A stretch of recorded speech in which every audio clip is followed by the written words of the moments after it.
yang kemudian terrefleksi dari angka ya, statistik begitu. Tentu statistik adalah satu hal sebagai konfirmasi sejauh mana kebijakan itu berjalan, sejauh mana kebijakan itu memberikan dampak, dan sejauh mana kebijakan itu sesuai target atau tidak. Begitu juga itu parameter, adalah angka, statistik. Bahwa tadi ditanyakan oleh Ayah, apakah angka itu mematahkan survei-survei? Tentu itu persoalan yang berbeda lagi. Survei dibangun dari persepsi. Persepsi publik mungkin tidak tercermin dari angka. Karena apa? Katakanlah BPS statistika BPS itu kan memotret kondisi secara keseluruhan. Dia tidak memotret atau merekam persepsi atau pengalaman orang per orang. Pengalaman saya dan pengalaman Ayah tentu berbeda dalam melihat kondisi ekonomi. Itulah persepsi yang membentuk yang ujungnya ada di survei. Tetapi tidak-tidaknya sebenarnya dengan angka-angka itu seharusnya inline ya dengan persepsi, karena itu menggambarkan sejauh mana sebuah kebijakan, sebuah program itu mampu diwujudkan oleh pemerintah, sejauh mana memenuhi target atau tidak. Sehingga itu setidaknya itu cerminan ya, seharusnya cerminan dari kinerja sebuah program atau kebijakan yang diterapkan kepada masyarakat begitu.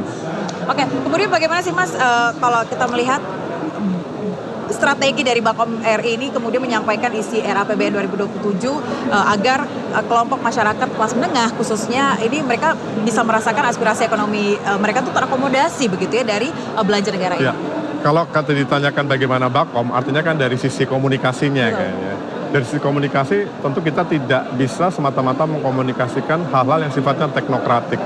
Teknokratik artinya pemerintah tahun ini akan menggelontorkan anggaran sekian, untuk program ini sasarannya sekian begitu. Tetapi kita juga sudah mulai melihat bagaimana kondisi persepsi masyarakat, kondisi dan juga emosi masyarakat di dalam melihat atau mencerna atau memahami sebuah kebijakan. Dari sisi itulah dengan kita mengetahui kondisi atau persepsi dan emosi masyarakat, kita bisa melihat strategi apa yang paling efektif untuk melihat atau untuk mensosialisasikan sebuah kebijakan. Satu contoh misalnya sekarang kan yang ramai kan soal MBG begitu kan, yang itu memang banyak sekali targetnya sebenarnya kan masyarakat banyak pada umumnya begitu. Kemudian juga program sekolah rakyat seperti itu. Pendekatan yang dilakukan adalah misalnya dengan melakukan mengamplifikasi storytelling, testimonial. Apa sih yang dirasakan oleh mereka para penerima manfaat. Dari situ diharapkan bisa mengubah persepsi masyarakat bahwa oh ternyata ini memang dampaknya luar biasa. Seperti tadi kita lihat kan ada 8 penerima manfaat dari program-program pemerintah. Ada dari sekolah rakyat, ada juga dari perumahan segala macam. Itu merupakan upaya dari strategi untuk bagaimana pemerintah mensosialisasikan program-program tersebut dengan pendekatan dari hilir, yaitu dari para penerima manfaat. Diharapkan dengan perspektif penerima manfaat itu diharapkan bisa membangun persepsi dari masyarakat sehingga mereka bisa menerima kebijakan pemerintah, bisa memahami apa yang menjadi tujuan dari pemerintah. Kemudian bahwa di dalam proses itu ada persoalan-persoalan, tentu ada tantangan-tantangan yang harus dihadapi pemerintah, dan pemerintah melakukan pembenahan itu bisa dipahami oleh masyarakat juga gitu.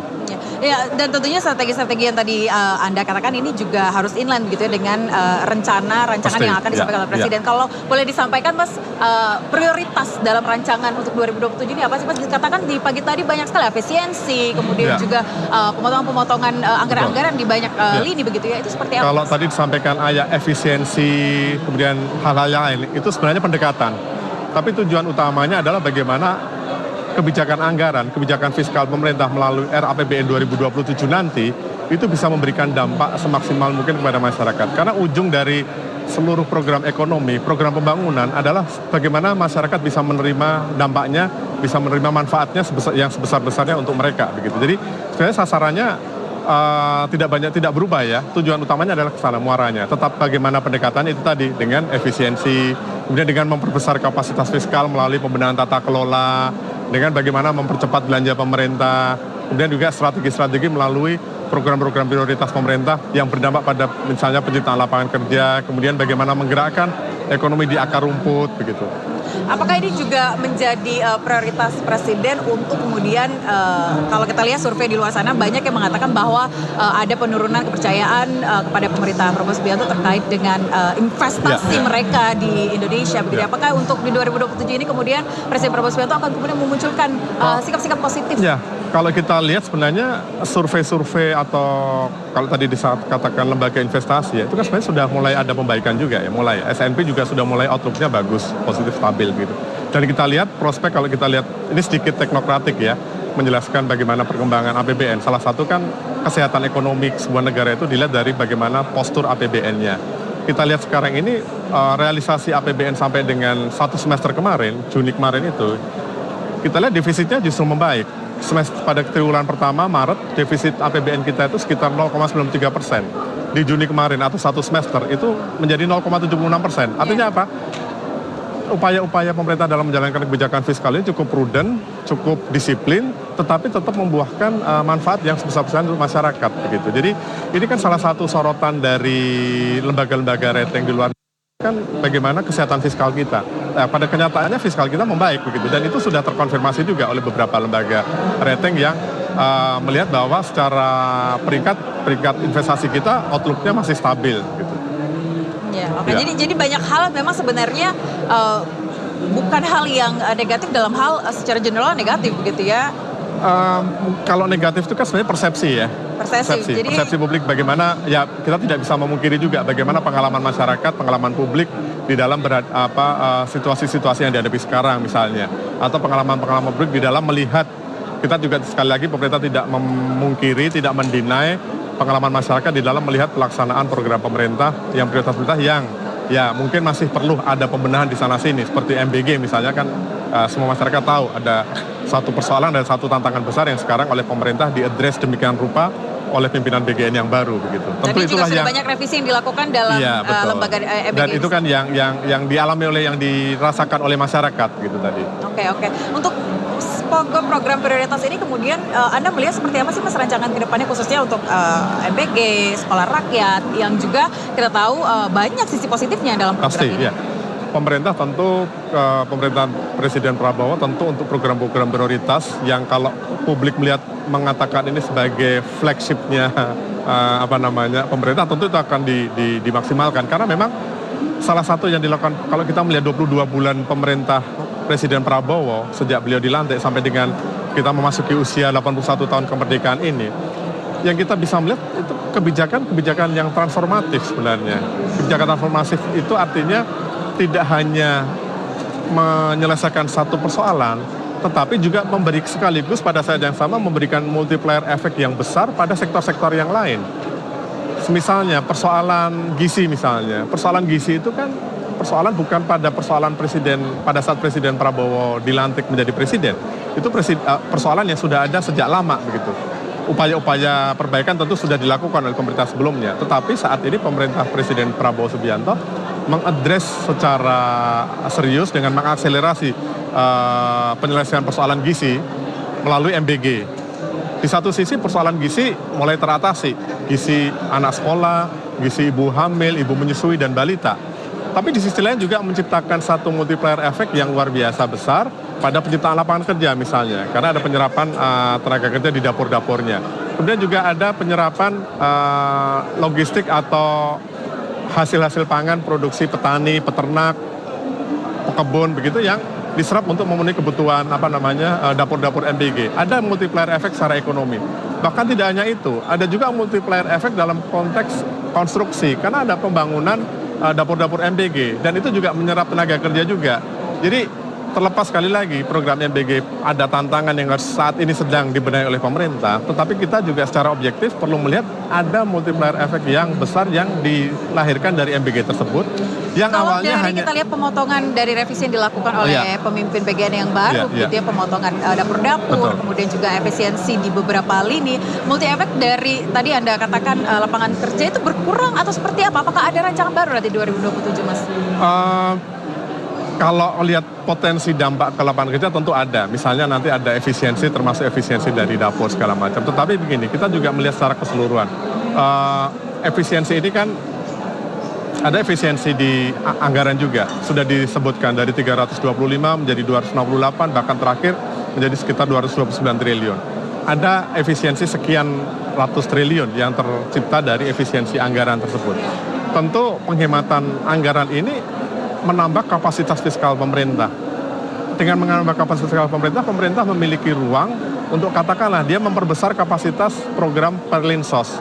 Sehingga mereka-mereka yang kemungkinan terdampak dari efisiensi di MBG itu tadi, itu masih bisa, pemerintah masih bisa memberikan fasilitas untuk atau membantu mereka melalui program Perlinsos. Di sisi lain pemerintah juga sudah mengeluarkan, mendorong program baru yaitu program magang. Program magang ini sebenarnya tidak hanya untuk mereka yang fresh graduate, tetapi juga mereka yang saat ini membutuhkan kerja. Mereka difasilitasi juga untuk bisa mendapatkan pelatihan sehingga diharapkan menjadi bekal untuk bagaimana mencari kerja.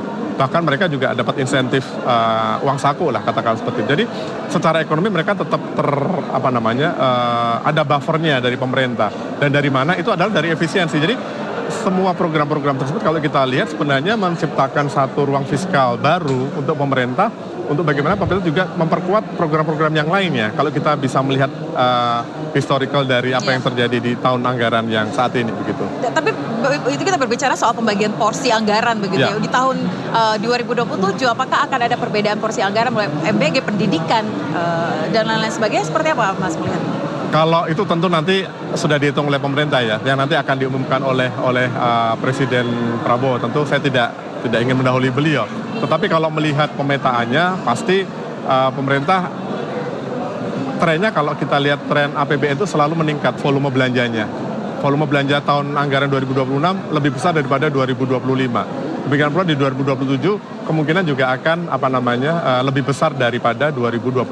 Karena kalau kita merujuk di 20 Mei kemarin pada saat Presiden menyampaikan pokok-pokok kebijakan asumsi dasar makroekonomi, kita lihat ada asumsi pertumbuhannya juga meningkat 5,8 sampai dengan 6,5%. Naik dari sekarang 5,4% kan di 2020. Artinya dengan pertumbuhan ekonomi asumsi pertumbuhan ekonomi yang meningkat, ada proyeksi pemerintah bahwa volume belanja pun akan meningkat. Dengan volume belanja yang meningkat itu artinya apa? Kapasitas fiskal yang akan didistribusikan pemerintah untuk membiayai anggaran ini juga akan meningkat. Anggaran pendidikan tentu akan meningkat dengan sendirinya. Kemudian MBG tentu akan ada penyesuaian karena kan sekarang ada refocusing kan. Bahkan kemungkinan kalau MBG mungkin nilainya tidak akan sebesar yang di 2026 dengan refocusing ke depan itu. Kalau kita lihat sekarang kan semangatnya adalah ini bagian dari pemerintah juga mendengarkan, mengakomodasi aspirasi masyarakat. Refocusing target MBG ini bagian dari itu dan tentunya akan berdampak pada anggaran begitu. Iya, oke. Kalau kita lihat di sektor program prioritas satunya yakni swasembada pangan. Ya. Kita lihat juga semangat Presiden untuk swasembada pangan ini sangat tinggi sekali ya di tahun 2027. Kira-kira seperti apa porsi anggaran yang diberikan untuk ini, Mas? Apakah akan terus menyentuh sektor-sektor lain, petani dan lain sebagainya? Kalau pangan kan jelas tadi Presiden sudah menyampaikan ada 8 komoditas yang sudah swasembada dan pemerintah ingin ada swasembada untuk yang lain seperti daging, kedelai tadi disampaikan oleh Presiden. Itu bagian dari ketahanan pangan. Karena apa? Pangan dan juga energi itu adalah saat ini menjadi modalitas sebuah negara, ketahanan sebuah negara dan itu di dunia sekarang ini itu. Ada komoditas energi dan pangan itu yang utama. Dan Presiden Prabowo sudah jadi melakukan tidak hanya hal program itu. prioritas di kita saja, tapi di banyak negara juga ya? Dengan kondisi geopolitik saat ini itu terasa sekali. Sekarang harga energi naik karena konflik geopolitik di Timur Tengah. Dampaknya pada harga energi, semua merasakan dampaknya, semua suffer karena harga minyak naik. Kalau kita tidak punya ketahanan energi, tentu kita akan terdampak. Harga minyak naik, APBN jebol kalau orang bilang, kemudian belum lagi kalau ada tekanan di nilai tukar. Sehingga itulah yang sekarang sudah mulai dilakukan pemerintah dan sudah menimbulkan mulai tampak hasilnya. Tentu ini tidak bisa instan. Dalam ini tentu jangka panjang. Kembali lagi ke swasembada tadi. Persoalan pangan itu kan memang hal yang penting. Sudah 8 komoditas yang swasembada. Pemerintah ingin melakukan komoditas pangan yang lain juga swasembada sehingga kita tidak lagi tergantung pada dunia luar, kita lebih memiliki ketahanan dari sisi pangan. Tentu anggaran-anggaran ke sana akan salah satu fokusnya adalah di ketahanan pangan karena ini juga berdampak pada petani begitu. Dan kita lihat juga dalam konteks pangan, kita sekarang sawit misalnya, itu kan juga komoditas pertanian juga. Itu sudah meningkat kebutuhannya, ada peningkatan kebutuhan yang awalnya hanya pangan dan juga untuk kebutuhan ekspor, sekarang sudah ada untuk kebutuhan energi. Dan ini tentu juga menjadi strategi pemerintah untuk bagaimana memenuhi peningkatan permintaan di sawit ini.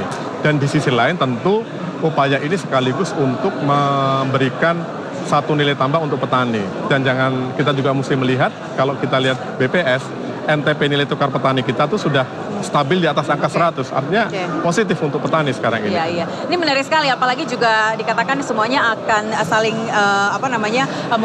berkebutuhan begitu ya, khususnya dengan Koperasi Merah Putih juga yang sedang dilakukan prosesnya oleh Presiden Prabowo Subianto. Kita akan bahas selanjutnya, Mas Adit, tapi pemirsa kita harus jeda terlebih dahulu, tetaplah bersama kami.